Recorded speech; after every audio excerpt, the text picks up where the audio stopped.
Hi, ಎಲ್ರೂ share market in Kannada ಚಾನೆಲ್ಗೆ ನಿಮಗೆ ಸ್ವಾಗತ. ಆಗಸ್ಟ್ 3ರ ಮಾರ್ಕೆಟ್ ಅಪ್ಡೇಟ್ನ ಅಬ್ಸರ್ವ್ ಮಾಡೋದಾದ್ರೆ ಮಾರ್ಕೆಟ್ನಲ್ಲಿ ಒಂದು ಸ್ಟ್ರಾಂಗ್ ಮೊಮೆಂಟಮ್ ಇವತ್ತು ನೋಡೋದಕ್ಕೆ ಸಿಕ್ತು. ನಿಫ್ಟಿ 390 ಪಾಯಿಂಟ್ಗಳಷ್ಟು ಗೇನ್ ಆಗಿದೆ. 24,774ರ ಲೆವೆಲಲ್ಲಿ ಕ್ಲೋಸಿಂಗ್ ನೋಡೋದಕ್ಕೆ ಸಿಕ್ಕಿದೆ. 1.6% ನಿಫ್ಟಿ ಗೇನ್ ಆಯಿತು. ಬಟ್ ಸೆನ್ಸೆಕ್ಸ್ ಅನ್ನು ಅಬ್ಸರ್ವ್ ಮಾಡಿದಾಗ ಕೇವಲ 0.7% ಜಂಪ್ ಮಾತ್ರ ನೋಡೋದಕ್ಕೆ ಸಿಗ್ತದೆ.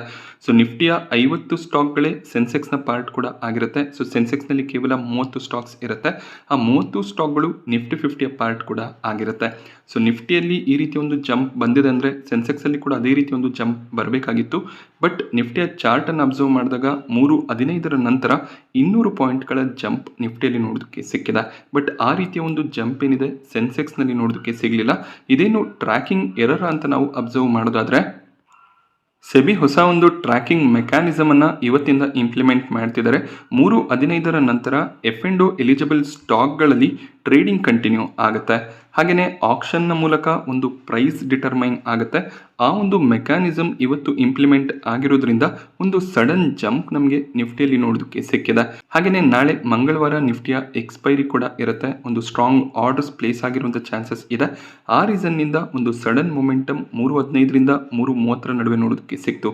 ಹಾಗೆ ಇವತ್ತು ಮೊದಲನೇ ದಿನ ಆಗಿರೋದ್ರಿಂದ ಈ ರೀತಿಯ ಒಂದು ಟ್ರ್ಯಾಕಿಂಗ್ ನೋಡೋದಕ್ಕೆ ಸಿಕ್ಕಿದೆ. ನಾಳೆಯಿಂದ ಇಷ್ಟು ಜಂಪ್ ನೋಡೋದಕ್ಕೆ ಸಿಗೋದಿಲ್ಲ ಅಥವಾ ಈ ರೀತಿಯ ಒಂದು ಸಡನ್ ಡ್ರಾಪ್ ನೋಡೋದಕ್ಕೆ ಸಿಗೋದಿಲ್ಲ. ಮೆಕ್ಯಾನಿಸಮ್ ಇವತ್ತು ಇಂಪ್ಲಿಮೆಂಟ್ ಆಗಿರೋದ್ರಿಂದ ಸ್ವಲ್ಪ ಮಟ್ಟಿಗೆ ಟ್ರ್ಯಾಕಿಂಗ್ನಲ್ಲಿ ಹೆವಿ ಚೇಂಜಸ್ ನೋಡೋದಕ್ಕೆ ಸಿಕ್ಕಿದೆ. ಬಟ್ ಈ ಒಂದು ಮೆಕ್ಯಾನಿಸಮ್ನಿಂದ ಕ್ಲೋಸಿಂಗ್ನಲ್ಲಿ ಸ್ವಲ್ಪ ಮಟ್ಟಿಗೆ ನಮಗೆ ಪಾಯಿಂಟ್ಸ್ ವೇರಿ ಆಗೋದು ಕಾಣಿಸ್ಬೋದು. 3.45ರ ಅರೌಂಡಲ್ಲಿ ಒಂದು ಕರೆಕ್ಟ್ ಕ್ಲೋಸಿಂಗ್ ಪ್ರೈಸ್ ನಮಗೆ ನೋಡೋದಕ್ಕೆ ಸಿಗುತ್ತೆ. ಸೊ ಈ ಒಂದು ಟ್ರ್ಯಾಕಿಂಗ್ ಮೆಕ್ಯಾನಿಸಮ್ ಚೇಂಜ್ ಆಗಿರುವ ರೀಸನ್ನಿಂದ ನಿಫ್ಟಿಯಲ್ಲಿ ಒಂದು ಸಡನ್ ಜಂಪ್ ನೋಡೋದಕ್ಕೆ ಸಿಕ್ಕಿದೆ. ಬ್ಯಾಂಕ್ ನಿಫ್ಟಿ ಕೂಡ ಸ್ಟ್ರಾಂಗ್ ಆಗಿ ಟ್ರೇಡ್ ಆಯಿತು. 1.7% ಜಂಪ್ ಬ್ಯಾಂಕ್ ನಿಫ್ಟಿಯಲ್ಲಿ ಕೂಡ ನೋಡೋದಕ್ಕೆ ಸಿಕ್ತು. ನಿಫ್ಟಿ IT ಇಂಡೆಕ್ಸ್ನಲ್ಲಿ ಕೂಡ ಮತ್ತೆ ಮೊಮೆಂಟಮ್ ನೋಡೋದಕ್ಕೆ ಸಿಕ್ಕಿದೆ. 3.5% ಅರೌಂಡಲ್ಲಿ ನಿಫ್ಟಿ IT ಇಂಡೆಕ್ಸ್ ಕೂಡ ಗೇನ್ ಆಗಿದೆ. ನಿಫ್ಟಿ ಆಟೋ ಇಂಡೆಕ್ಸ್ ಕೂಡ 1.5% ಗೇನ್ ಆಯಿತು. ಗ್ಲೋಬಲ್ ಮಾರ್ಕೆಟ್ಸ್ಗಳಲ್ಲಿ ಪ್ರೆಷರ್ ಇತ್ತು, ಬಟ್ ಇಂಡಿಯನ್ ಮಾರ್ಕೆಟ್ಸ್ ಸ್ಟ್ರಾಂಗ್ ಆಗಿ ಟ್ರೇಡ್ ಆಗಿದೆ. ಇದಕ್ಕೆ ರೀಸನ್ ಶನಿವಾರದ ದಿನ ಟ್ರಂಪ್ ಅವರು ಕೊಟ್ಟಂತ ಕೆಲವೊಂದಿಷ್ಟು ಸ್ಟೇಟ್ಮೆಂಟ್ಸ್ ಆಗಿರುತ್ತೆ. ಸೊ ಇರಾನ್ನ ಮೇಲೆ ಅಟ್ಯಾಕ್ಸ್ ಅನ್ನ ಸ್ಟಾಪ್ ಮಾಡ್ತಿದೀವಿ, ಡೀಲ್ ಆದಷ್ಟು ಬೇಗ ಆಗುತ್ತೆ ಅಂತ ಸ್ಟೇಟ್ಮೆಂಟ್ ಅನ್ನು ಕೊಟ್ಟರು. ಬಟ್ ಈ ರೀತಿಯ ಸ್ಟೇಟ್ಮೆಂಟ್ಸ್ ಪ್ರತಿ ವಾರ ನಮಗೆ ನೋಡೋದಕ್ಕೆ ಸಿಗ್ತದೆ, ಮತ್ತೆ ಅಟ್ಯಾಕ್ಸ್ ನೋಡೋದಕ್ಕೆ ಸಿಗ್ತದೆ. ಬಟ್ ಸ್ಟಿಲ್ ಈ ರೀತಿಯ ಸ್ಟೇಟ್ಮೆಂಟ್ಸ್ ಬಂದಾಗ ಕ್ರೂಡ್ ಪ್ರೈಸಸ್ ಫಾಲ್ ಆಗುತ್ತೆ, ಅದು ಮಾರ್ಕೆಟ್ಗೆ ಪಾಸಿಟಿವ್ ಆಗಿರುತ್ತೆ. ಕ್ರೂಡ್ ಆಯಿಲ್ನ ಪ್ರೈಸಸ್ $90ನ ಅರೌಂಡಲ್ಲಿ ಟ್ರೇಡ್ ಆಗೋದಕ್ಕೆ ಸ್ಟಾರ್ಟ್ ಆಗಿತ್ತು ಟ್ರಂಪ್ ಅವರ ಸ್ಟೇಟ್ಮೆಂಟ್ನ ನಂತರ. ಈಗ ಕ್ರೂಡ್ ಆಯಿಲ್ನ ಪ್ರೈಸಸ್ ಪ್ರತಿ ಬ್ಯಾರಲ್ಗೆ $84ನ ಅರೌಂಡಲ್ಲಿ ಟ್ರೇಡ್ ಆಗ್ತದೆ. ಆ ಒಂದು ರೀಸನ್ನಿಂದ ಇಂಡಿಯನ್ ಮಾರ್ಕೆಟ್ಸ್ನಲ್ಲಿ ಪಾಸಿಟಿವ್ ಸೆಂಟಿಮೆಂಟ್ ನೋಡೋದಕ್ಕೆ ಸಿಗ್ತದೆ. ಕ್ರೂಡ್ ಪ್ರೈಸಸ್ ಫಾಲ್ ಆದಷ್ಟು ಕೂಡ ಅದು ಇಂಡಿಯನ್ ಮಾರ್ಕೆಟ್ಸ್ಗೆ ಪಾಸಿಟಿವ್ ಆಗಿರುತ್ತೆ. ಹಾಗೆ ಮಿಡ್ಲ್ ಈಸ್ಟ್ನಲ್ಲಿ ಟೆನ್ಷನ್ಸ್ ಎಂಡ್ ಆದರೆ ಅದರ ಒಂದು ಬೆನಿಫಿಟ್ ಕೂಡ ಇಂಡಿಯನ್ ಕಂಪನಿಗಳಿಗೆ ಸಿಗುತ್ತೆ. ಬಟ್ ನೋಡಬೇಕು, ಟ್ರಂಪ್ ಅವರಿಂದ ಈ ಸ್ಟೇಟ್ಮೆಂಟ್ಸ್ ಬರ್ತಾನೆ ಇರುತ್ತೆ. ಬಟ್ ಇರಾನ್ ನ್ಯೂಕ್ಲಿಯರ್ ಪವರ್ ಆಗಲೇಬೇಕು ಅಂತ ಕೂಡ ಕೂತಿದ್ದಾರೆ. ಇದೆರಡೂ ಪಾಯಿಂಟ್ಗಳು ಮತ್ತೆ ಮತ್ತೆ ನಮಗೆ ನೋಡೋದಕ್ಕೆ ಸಿಗ್ತದೆ. ಬಟ್ ಎಲ್ಲೂ ಕೂಡ ಒಂದು ಶಾಶ್ವತ ಪರಿಹಾರ ಸಿಗ್ತಿಲ್ಲ. ಅಕಸ್ಮಾತ್ ಎರಡೂ ದೇಶಗಳು ಒಂದು ಒಪ್ಪಂದಕ್ಕೆ ಬಂದು ಶಾಂತಿ ಮಾತುಕತೆ ಸಕ್ಸಸ್ಫುಲ್ ಆದರೆ ಮಾರ್ಕೆಟ್ನಲ್ಲಿ ಇನ್ನಷ್ಟು ಪಾಸಿಟಿವ್ ಮೊಮೆಂಟಮ್ ಕಾಣಿಸ್ಬೋದು, ಅಥವಾ ಮತ್ತೆ ಮಾರ್ಕೆಟ್ನಲ್ಲಿ ವೀಕ್ನೆಸ್ ಬರುತ್ತೆ. ಇವತ್ತಿಂದ RBIನ ಮಾನಿಟರಿ ಪಾಲಿಸಿ ಮೀಟಿಂಗ್ ಸ್ಟಾರ್ಟ್ ಆಗಿದೆ. 3 ದಿನಗಳ ಕಾಲ ಈ ಒಂದು ಮೀಟಿಂಗ್ ನಡೆಯುತ್ತೆ. ಹಾಗೆ ಬುಧವಾರ ಬೆಳಿಗ್ಗೆ 10 ಗಂಟೆಗೆ RBI ಗವರ್ನರ್ ಮಾನಿಟರಿ ಪಾಲಿಸಿ ಮೀಟಿಂಗ್ನ ಔಟ್ಕಮ್ ಅನ್ನು ಅನೌನ್ಸ್ ಮಾಡ್ತಾರೆ. ಸೊ ಈ ಬಾರಿ ಕೂಡ ಯಾವುದೇ ರೀತಿಯ ರೇಟ್ ಕಟ್ ಅಥವಾ ರೇಟ್ ಹೈಕ್ ಬರಲ್ಲ ಅಂತ ಸಾಕಷ್ಟು ಜನ ಎಕ್ಸ್ಪರ್ಟ್ಗಳು ಪ್ರಿಡಿಕ್ಟ್ ಮಾಡಿದ್ದಾರೆ. 72 ಎಕನಾಮಿಸ್ಟ್ಗಳಲ್ಲಿ 68 ಜನ ಯಾವುದೇ ರೀತಿಯ ಚೇಂಜಸ್ ರೆಪೋ ರೇಟ್ನಲ್ಲಿ ಇರೋದಿಲ್ಲ ಅಂತ ಪ್ರಿಡಿಕ್ಟ್ ಮಾಡಿದ್ದಾರೆ. ಸೊ ಫೆಡ್ನ ಕಡೆಯಿಂದ ಕೂಡ ಯಾವುದೇ ರೀತಿಯ ಚೇಂಜಸ್ ನೋಡೋದಕ್ಕೆ ಸಿಕ್ಕಿರಲಿಲ್ಲ. RBI ಕೂಡ ಅದನ್ನೇ ಫಾಲೋ ಮಾಡುವಂಥ ಚಾನ್ಸಸ್ ಇರುತ್ತೆ. ಸೊ ಕ್ರೂಡ್ ಆಯಿಲ್ನ ಪ್ರೈಸಸ್ ಕೂಡ ಈಗ ಕಂಟ್ರೋಲ್ಗೆ ಬರ್ತಿರೋದ್ರಿಂದ RBI sudden rate hike decision ಅನ್ನ ತಗೊಳ್ಳೋದಿಲ್ಲ. ಸೊ ಇನ್ನೂ ಒಂದು ಮೀಟಿಂಗ್ ವೆಯ್ಟ್ ಮಾಡಿ ಮೇ ಬಿ ಡಿಸೆಂಬರ್ನ ಅರೌಂಡಲ್ಲಿ ಯಾವ ರೀತಿಯಲ್ಲಿ ಇನ್ಫ್ಲೇಷನ್ ಡಿಕ್ಲೇರ್ ಆಗ್ತದೆ ಅದರ ಬೇಸಿಸ್ ಮೇಲೆ ವರ್ಷದ ಕೊನೆಯಲ್ಲಿ ರೇಟ್ ಹೈಕ್ ಮಾಡುವಂಥ ಸಾಧ್ಯತೆ ಇರುತ್ತೆ. ಹಾಗೆ ಈಗಿನ ಪರಿಸ್ಥಿತಿನಲ್ಲಿ ರೇಟ್ ಕಟ್ನ ಚಾನ್ಸಸ್ ಅಂತೂ 0 ಅಂತ ಹೇಳ್ಬೋದಾಗುತ್ತೆ. ನಿಫ್ಟಿ ಟಾಪ್ ಗೇನರ್ಸ್ ಮತ್ತು ಲೂಸರ್ಸ್ ಅನ್ನು ಅಬ್ಸರ್ವ್ ಮಾಡಿದಾಗ ಗ್ರಾಸಿಮ್ ಟಾಪ್ ಗೇನರ್ ಆಗಿತ್ತು. 5% ಜಂಪ್ ಸ್ಟಾಕ್ ಪ್ರೈಸ್ನಲ್ಲಿ ನೋಡೋದಕ್ಕೆ ಸಿಕ್ಕಿದೆ. TCS, ಇನ್ಫೋಸಿಸ್, IT ಸೆಕ್ಟರ್ನ ಸ್ಟಾಕ್ಗಳು ಸ್ಟ್ರಾಂಗ್ ಆಗಿ ಟ್ರೇಡ್ ಆಗಿದೆ. ಇಂಡಿಗೋ ಸ್ಟಾಕ್ ಪ್ರೈಸ್ನಲ್ಲಿ 5% ಅರೌಂಡಲ್ಲಿ ಜಂಪ್ ನೋಡೋದಕ್ಕೆ ಸಿಕ್ತು. ಯಾವಾಗೆಲ್ಲ ಕ್ರೂಡ್ ಆಯಿಲ್ನ ಪ್ರೈಸಸ್ ಫಾಲ್ ಆಗುತ್ತೆ, ಕ್ರೂಡ್ ಸೆನ್ಸಿಟಿವ್ ಸ್ಟಾಕ್ಸ್ ಆಗಿರುವಂಥ IndiGo, eternal, IOC, Indian oil corporation, BPCL ಈ ಎಲ್ಲ ಸ್ಟಾಕ್ಗಳು ಪಾಸಿಟಿವ್ ಆಗಿ ಟ್ರೇಡ್ ಆಗುತ್ತೆ. ಸೊ ಮತ್ತೆ ಕ್ರೂಡ್ ಪ್ರೈಸಸ್ ಜಂಪ್ ಆದರೆ ಈ ಸ್ಟಾಕ್ಗಳು ಕರೆಕ್ಟ್ ಆಗುವಂಥ ಸಾಧ್ಯತೆ ಇರುತ್ತೆ. ಶ್ರೀರಾಮ್ ಫಿನಾನ್ಸ್ ಕೂಡ 4% ಗೇನ್ ಆಗಿದೆ. ಸೊ ನಿಫ್ಟಿಯಲ್ಲಿ ಪಾಸಿಟಿವ್ ಸೆಂಟಿಮೆಂಟ್ ಇದ್ದಾಗ ಶ್ರೀರಾಮ್ ಫಿನಾನ್ಸ್ ಕೂಡ ಪಾಸಿಟಿವ್ ಆಗಿ ಟ್ರೇಡ್ ಆಗುತ್ತೆ. ನಿಫ್ಟಿಯ ಟಾಪ್ ಲೂಸರ್ಸ್ ಅನ್ನು ಅಬ್ಸರ್ವ್ ಮಾಡಿದಾಗ ಅಪೋಲೋ ಹಾಸ್ಪಿಟಲ್ನಲ್ಲಿ 1.5% ಕರೆಕ್ಷನ್ ನೋಡೋದಕ್ಕೆ ಸಿಕ್ತು. ಸನ್ ಫಾರ್ಮಾ ಕೂಡ 1.5% ಅರೌಂಡಲ್ಲಿ ಕರೆಕ್ಟ್ ಆಗಿದೆ. ಸೊ ಈ ಡಿಫೆನ್ಸಿವ್ ಸ್ಟಾಕ್ಸ್ ಏನಿದೆ ಅದರಲ್ಲಿ ಸ್ವಲ್ಪ ಪ್ರಾಫಿಟ್ ಬುಕಿಂಗ್ ಬಂದಿದೆ. ಮಾರುತಿ ಸುಜುಕಿ ಕೂಡ ನೆಗೆಟಿವ್ ಆಗಿ ಕ್ಲೋಸಿಂಗನ್ನು ಕೊಟ್ಟಿದೆ. ವೀಕೆಂಡಲ್ಲಿ ರಿಸಲ್ಟ್ಸ್ ಬಂದಿತ್ತು, ರಿಸಲ್ಟ್ಸ್ ಸ್ಟ್ರಾಂಗ್ ಆಗಿ ಇರಲಿಲ್ಲ. But over all markets positive ಇದ್ದಿದ್ದರಿಂದ ಮಾರುತಿ ಸುಜುಕಿ ಕೂಡ ಅಷ್ಟಾಗಿ ಕರೆಕ್ಟ್ ಆಗಿಲ್ಲ. ಹಾಗೆ ಕ್ರೂಡ್ ಆಯಿಲ್ ಪ್ರೈಸಸ್ ಫಾಲ್ ಆಗ್ತಿರೋದ್ರಿಂದ ONGCಯಲ್ಲಿ ನೆಗೆಟಿವ್ ಸೈಡ್ ಇದೆ. ಓವರ್ ಆಲ್ ಮಾರ್ಕೆಟ್ ಪಾಸಿಟಿವ್ ಸೆಂಟಿಮೆಂಟ್ನಲ್ಲಿ ಇದ್ದಿದ್ದರಿಂದ ಕೇವಲ 0.2% ಮಾತ್ರ ONGC ಕರೆಕ್ಟ್ ಆಗಿದೆ. ಟೆಕ್ ಮಹೀಂದ್ರಾ ಕೂಡ ಸ್ವಲ್ಪ ಮಟ್ಟಿಗೆ ನೆಗೆಟಿವ್ ಆಗಿ ಕ್ಲೋಸ್ ಆಯಿತು. ITC ಸ್ಟಾಕ್ ಪ್ರೈಸ್ನಲ್ಲಿ ಒಳ್ಳೆ ಒಂದು ಜಂಪ್ ಬೆಳಗ್ಗೆ ನೋಡೋದಕ್ಕೆ ಸಿಕ್ಕಿತ್ತು. 2% ಗೇನ್ನೊಂದಿಗೆ ಸ್ಟಾಕ್ ಕ್ಲೋಸಿಂಗನ್ನು ಕೊಟ್ಟಿದೆ. ರೀಸೆಂಟಾಗಿ ಗೌರ್ಮೆಂಟ್ ಟ್ಯಾಕ್ಸನ್ನು ಇನ್ಕ್ರೀಸ್ ಮಾಡಿದ್ರು. ಆದರೂ ಕೂಡ ITC ಗೋಡ್ಫ್ರೆ ಫಿಲಿಪ್ಸ್ ಸ್ಟಾಕ್ ಪ್ರೈಸ್ನಲ್ಲಿ ಮೊಮೆಂಟಮ್ಗೆ ಕಾರಣ Q1 ರಿಸಲ್ಟ್ ಆಗಿರುತ್ತೆ. Q1ನಲ್ಲಿ ಈ ಕಂಪನಿಗಳು ಒಳ್ಳೆ ಒಂದು ಪರ್ಫಾರ್ಮೆನ್ಸನ್ನು ಕೊಟ್ಟಿದ್ದಾರೆ. ಸೊ ಟ್ಯಾಕ್ಸಸ್ ಇನ್ಕ್ರೀಸ್ ಆಗುತ್ತೆ ಅಂದರೆ ಇವರ ಸಿಗರೇಟ್ ಪ್ರೈಸಸನ್ನು ಕೂಡ ಇನ್ಕ್ರೀಸ್ ಮಾಡ್ತಾರೆ. ITC ಒಂದು FMCG ಕಂಪನಿ ಆಗಿದ್ರೂ ಕೂಡ 70%ನ ಅರೌಂಡಲ್ಲಿ ರೆವೆನ್ಯೂನ ಸಿಗರೇಟ್ ಬಿಸ್ನೆಸ್ನಿಂದನೇ ಜನರೇಟ್ ಮಾಡ್ತಾರೆ. ಸೊ ಎಷ್ಟೇ ಪ್ರೈಸ್ ಆದರೂ ಕೂಡ ಪರ್ಚೇಸರ್ಸ್ ಇದ್ದೇ ಇದ್ದಾರೆ. ಆ ಒಂದು ರೀಸನ್ನಿಂದ ಸೇಲ್ಸ್ ಕೂಡ ಸ್ಟ್ರಾಂಗ್ ಆಗಿ ಕಾಣಿಸ್ತಿದೆ. ಸೊ ಬ್ರೋಕರೇಜಸ್ಗಳು ಒಳ್ಳೆ ಟಾರ್ಗೆಟ್ಸನ್ನು ಕೂಡ ಕೊಟ್ಟಿದ್ದಾರೆ. ಆ ರೀಸನ್ನಿಂದ ITC ಗೋಡ್ಫ್ರೆ ಫಿಲಿಪ್ಸ್ ಸ್ಟಾಕ್ಗಳಲ್ಲಿ ಒಳ್ಳೆ ಒಂದು ಮೊಮೆಂಟಮ್ ಕೂಡ ಕಾಣಿಸಿದೆ.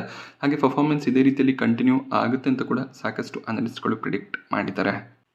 ಝೀ ಎಂಟರ್ಟೈನ್ಮೆಂಟ್ ಎಂಟರ್ಪ್ರೈಸಸ್ ಸ್ಟಾಕ್ ಪ್ರೈಸ್ನಲ್ಲಿ ಇವತ್ತು 15% ಕರೆಕ್ಷನ್ ನೋಡೋದಕ್ಕೆ ಸಿಕ್ತು.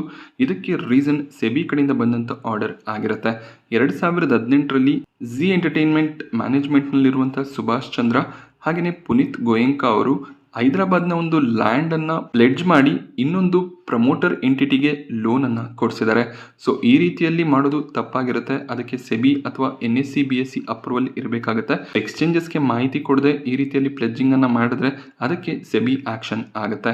ಆ ರೀಸನ್ನಿಂದ ಸೆಬಿ ಝೀನ ಚೇರ್ಮನ್ ಆಗಿರುವಂಥ ಸುಭಾಷ್ ಚಂದ್ರ ಹಾಗೆಯೇ MD CEO ಆಗಿರುವಂಥ ಪುನೀತ್ ಗೋಯಂಕಾ ಅವರನ್ನ ಸೆಕ್ಯೂರಿಟಿ ಮಾರ್ಕೆಟ್ನಿಂದ 1 ವರ್ಷ ಬ್ಯಾನ್ ಮಾಡಿದ್ದಾರೆ. ಹಾಗೆ ಅವರ ಮೇಲೆ ಪೆನಾಲ್ಟಿ ಕೂಡ ಬಿದ್ದಿದೆ. 1.48 ಕೋಟಿಯಷ್ಟು ಪೆನಾಲ್ಟಿ ಕೂಡ ಬೀಳ್ತಿದೆ.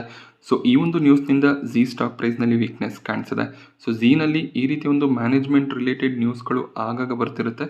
ಆದ್ದರಿಂದ ಸ್ಟಾಕ್ನಲ್ಲಿ ವೀಕ್ನೆಸ್ ಕೂಡ ಕಾಣಿಸುತ್ತೆ. ಸ್ಟೆರ್ಲೈಟ್ ಟೆಕ್ನಾಲಜೀಸ್ ಇವತ್ತು ಅಪ್ಪರ್ ಸರ್ಕ್ಯೂಟ್ನಲ್ಲಿ ಕ್ಲೋಸಿಂಗನ್ನು ಕೊಟ್ಟಿದೆ. 5% ಅಪ್ಪರ್ ಸರ್ಕ್ಯೂಟ್ ನೋಡೋದಕ್ಕೆ ಸಿಕ್ತು. ಇದಕ್ಕೆ ರೀಸನ್ ಕಂಪನಿಗೆ 960 ಕೋಟಿಯ ಟೆಲಿಕಾಂ ಆಪರೇಟರ್ ಆರ್ಡರ್ ಸಿಕ್ಕಿದೆ. ಸೊ ಆಪರೇಟರ್ ನೇಮನ್ನು ಮೆನ್ಷನ್ ಮಾಡಿಲ್ಲ, ಡೊಮೆಸ್ಟಿಕ್ ಆರ್ಡರ್ ಅಂತ ಮೆನ್ಷನ್ ಮಾಡಿದರೆ ಮೇ ಬಿ ಜಿಯೋ, ಏರ್ಟೆಲ್ ಅಥವಾ ವೊಡಫೋನ್ನ ಕಡೆಯಿಂದ ಈ ಒಂದು ಆರ್ಡರ್ ಸಿಕ್ಕಿರ್ಬೋದು. 2018-29 ಫಿನಾನ್ಷಿಯಲ್ ಇಯರ್ಗೆ ಪ್ರಾಡಕ್ಟ್ಸ್ಗಳನ್ನು ಡೆಲಿವರ್ ಮಾಡೋದಕ್ಕೆ ಈ ಒಂದು ಕಾಂಟ್ರಾಕ್ಟನ್ನು ಕಂಪನಿ ಪಡ್ಕೊಂಡಿದ್ದಾರೆ. IEX ಸ್ಟಾಕ್ ಪ್ರೈಸ್ನಲ್ಲಿ ಸಡನ್ ಆಗಿ ಒಂದು ಡ್ರಾಪ್ ಇವತ್ತು ನೋಡೋದಕ್ಕೆ ಸಿಕ್ತು. 4% ಸ್ಟಾಕ್ ಕರೆಕ್ಟ್ ಆಗಿದೆ. Electricity regulatory commission market coupling mechanism ಅನ್ನು ಇಂಪ್ಲಿಮೆಂಟ್ ಮಾಡಬೇಕು ಅಂತ ಇದ್ರು. ಮಾರ್ಕೆಟ್ ಕಪ್ಲಿಂಗ್ ಮೆಕ್ಯಾನಿಸಮ್ ಅಂದರೆ ಸೊ ಈ ಒಂದು ರೆಗ್ಯುಲೇಟರಿ ಏನು ಎಲೆಕ್ಟ್ರಿಸಿಟಿ ಪ್ರೈಸನ್ನು ಸೆಟ್ ಮಾಡ್ತಾರೆ ಅದೇ ಒಂದು ಪ್ರೈಸ್ನಲ್ಲಿ ಬಿಡ್ಡಿಂಗ್ ಆಗುತ್ತೆ. ಸೊ ಈ ಒಂದು ಮೆಕ್ಯಾನಿಸಮ್ನ ವಿರುದ್ಧವಾಗಿ IEX ಸುಪ್ರೀಂ ಕೋರ್ಟ್ನಲ್ಲಿ ಅರ್ಜಿಯನ್ನು ಹಾಕಿದ್ರು. ಆ ಒಂದು ಅರ್ಜಿ ಸದ್ಯಕ್ಕೆ ವಜಾ ಆಗಿದೆ. ಸೊ ಕಂಪ್ಲೀಟಾಗಿ IEXನ ವಿರುದ್ಧವಾಗಿ ಯಾವುದೇ ಒಂದು ಆರ್ಡರ್ನ ಸುಪ್ರೀಂ ಕೋರ್ಟ್ ಪಾಸ್ ಮಾಡಿಲ್ಲ. ಎಲೆಕ್ಟ್ರಿಸಿಟಿ ರೆಗ್ಯುಲೇಟರಿ ಕಮಿಷನ್ ಈ ಒಂದು ಮೆಕ್ಯಾನಿಸಮನ್ನು ಇಂಪ್ಲಿಮೆಂಟ್ ಮಾಡಾದ್ಮೇಲೆ ಯಾವ ರೀತಿಯ ಪ್ರಾಬ್ಲಮ್ಸ್ IEXಗೆ ಆಗ್ತದೆ ಅದರ ಬೇಸಿಸ್ ಮೇಲೆ ನಾವು ಜಡ್ಜ್ಮೆಂಟನ್ನು ಕೊಡ್ಬೋದು ಅಂತ ಹೇಳಿದ್ದಾರೆ. ಸದ್ಯಕ್ಕೆ ಮೆಕ್ಯಾನಿಸಮ್ ಇಂಪ್ಲಿಮೆಂಟ್ ಆಗುತ್ತೆ. ಸೊ ಮೆಕ್ಯಾನಿಸಮ್ ಇಂಪ್ಲಿಮೆಂಟ್ ಆದರೆ IEX ಏನು ಮೊನೋಪೊಲಿಯನ್ನು ಮೇಂಟೈನ್ ಮಾಡ್ತಿದ್ರು ಆ ಒಂದು ಮೊನೋಪೊಲಿ ಎಂಡ್ ಆಗುತ್ತೆ.